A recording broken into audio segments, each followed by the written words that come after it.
హేమ గారు అసలు తప్పించుకుని లోపలికి వెళ్తున్నారు, మళ్ళీ నేను పిలిచాను. హేమ గారు చెప్పండి ఎలా ఉన్నారు? అట్ట బాగా లేక అట్ట ఉండి లేకన్నా ఏంటికన్నా ఇట్ట బతుక. బాగున్నాను, చాలా చాలా బాగున్నాను. అమ్ములు బేబీ లాగా. ఈ మధ్యన దీని గురించి ఎక్కువ చెప్పేసుకుంటుంది. Amul baby, okay. So most best baby. మీరు అంత పళ్ళు బయట పెట్టి నమ్మకండి, మా ఊరు దెమ్మ తిరిగి పడిపోయాడు. ఇప్పుడు అని ఏట్టు పడిస్తారు కానీ నోట మాట వచ్చేట్లేదు.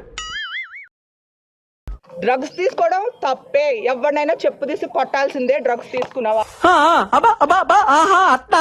బెంగళూరు రేవ్ పార్టీ డ్రగ్స్ కేసుకు సంబంధించి కూడా నటి హేమకు నోటీసులు ఇచ్చారు. మరోపక్క డ్రగ్స్ పాజిటివ్ కూడా వచ్చినట్టుగా స్పష్టంగా పోలీసులు చెప్తా ఉంటే ఇప్పుడు ఎక్కడ కొట్టాలరా నిన్ను? కొట్టకుండా పనే మార్గం లేదా? ఒక ఆడపిల్ల మీద వేయొచ్చా నిజ నిజాలు తెలుసుకోకుండా? ఇది ఎంత పెద్ద క్రైమ్, ఇది ఎంత పెద్ద క్రైమ్. మనం చేసేది లంగా పని, కాంట్రిబ్యూషన్ లేదు నీది, మళ్ళీ ఊపర్సి నాకు బొంగుల కరెక్షన్లు అన్నీ చెప్తున్నావు. ఇంత చిన్న విషయం కాదు కదా డ్రగ్స్ అనేది, అది నా మీద పెట్టడం ఏంటి? అబద్ధం చెప్పాలని ఎంత గట్టిగా ఫిక్స్ అయ్యాడు మీరే ఆలోచించుకోండి. బెంగళూరు డ్రగ్స్ కేసులో విచారణకు నటి హేమ డుమ్మా కొట్టారు. మన పిల్ల మీద హెల్మెట్ మనం చేయకూడదే, నిజం తెలుసుకుని వెయ్యాలి అని ఎందుకంటే వాళ్ళ విచారణకు రావాలని బెంగళూరు సిసిపి అధికారులు ఆదేశాలు జారీ చేశారు. అయితే తాను వైరల్ ఫీవర్ తో బాధపడుతున్నానని సిసిపికి హేమ చెప్పారు. ప్రాబ్లం ఏంటన్నయ్య? నొప్పిరా, ఇక్కడ మొదలవుద్దురా, పక్కకి వెళ్తుంది, ఇలా వెనక్కి వస్తురా, ఇలా ముందుకొచ్చి వచ్చి అలా వెళ్ళిపోతురా.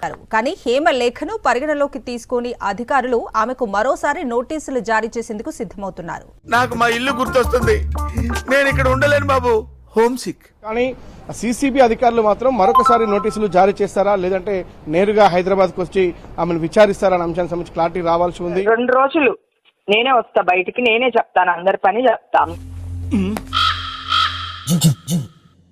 రారా బయటికి. నేనా అండి? రారా బయటికి. వస్తున్నాను సార్. తప్పు చేయనప్పుడు ఎవరికి భయపడాల్సిన అవసరం లేదు. 99.9% నేను ఎప్పుడు కూడా తప్పు చేయనని అంశాన్ని చెప్తా ఉన్నారు. ఇలాంటి డ్రామాలు నెవర్ బిఫోర్ నెవర్ ఆఫ్టర్. మరోపక్క డ్రగ్స్ పాజిటివ్ కూడా వచ్చినట్టుగా స్పష్టంగా పోలీసులు చెప్తా ఉంటే యువ మాత్రం తప్పు చేయలేదు అంటున్నారు. అసలు యూత్ అందరూ పాడైపోతే డ్రగ్స్ వల్లే.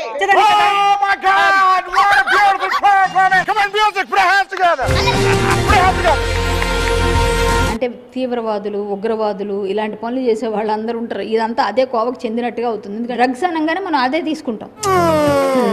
నువ్వేంటే హచ్చుకొక్కలా నన్నే ఫాలో అవుతున్నావు? ఉగ్రవాదులతో సంబంధం లేకపోయినప్పటికీ అలాంటి దగ్గర ఎక్కువ మంది పట్టుబడుతుంటారు కాబట్టి వాళ్ళకని డేంజర్ అని మాట్లాడే వాళ్ళు ఉంటారు.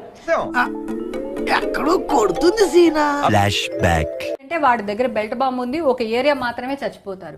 ఈ డ్రగ్ మాఫియా వల్ల మొత్తం వరల్డ్ అంతా కొలాప్స్ అయిపోయే ప్రమాదం ఉంది మనకి. అరే 100 అంటాం సార్, కోపం మామూలుగా మాట్లాడతాం, చాలా మంది చాలా అంటారు. ఎన్ని అవుతాయా? ఎన్ని మామూలు ఎన్ని ఏముంది? మూవీ ఆర్టిస్ట్ అసోసియేషన్ బైలాస్ లో ఉన్న ప్రకారంగా ఇలాంటివి ఏవైనా వాటిలో ఉన్న వాళ్ళని సస్పెండ్ చేసే అవకాశం ఎక్కువ ఉంది. నీకు దండం అమ్మా, నువ్వెక్కడ దొరికావే నాకు? నన్ను ఏదో ఫ్రెండ్స్ తో సరదాగా ప్యాక్ ఆడుకుంటే అది ఎవరో పట్టిస్తే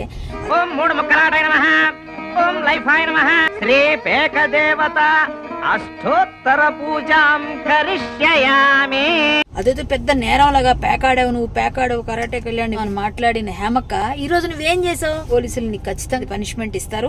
సముద్రంలో పడవలు పార్ట్నర్స్ మధ్య గొడవలు కామన్, కూర్చొని సార్ట్ అవుట్ చేసుకోవాలి కానీ ఇలా క్రూయల్ డెసిషన్స్ తీసుకోకూడదు. ఒక రేవ్ పార్టీలో డ్రగ్స్ తో పాటు దొరికావు. పోలీస్ స్టేషన్ లో ప్యాకాడ్ కేసుల్లో ఆ కేసులో పట్టుబడింది ఆ అమ్మాయి. సరిపోయారు ఇద్దరును. సాగుతుంది మీకు అలాగా. 1 మినిట్ ఆశీర్వదించండి మావయ్య.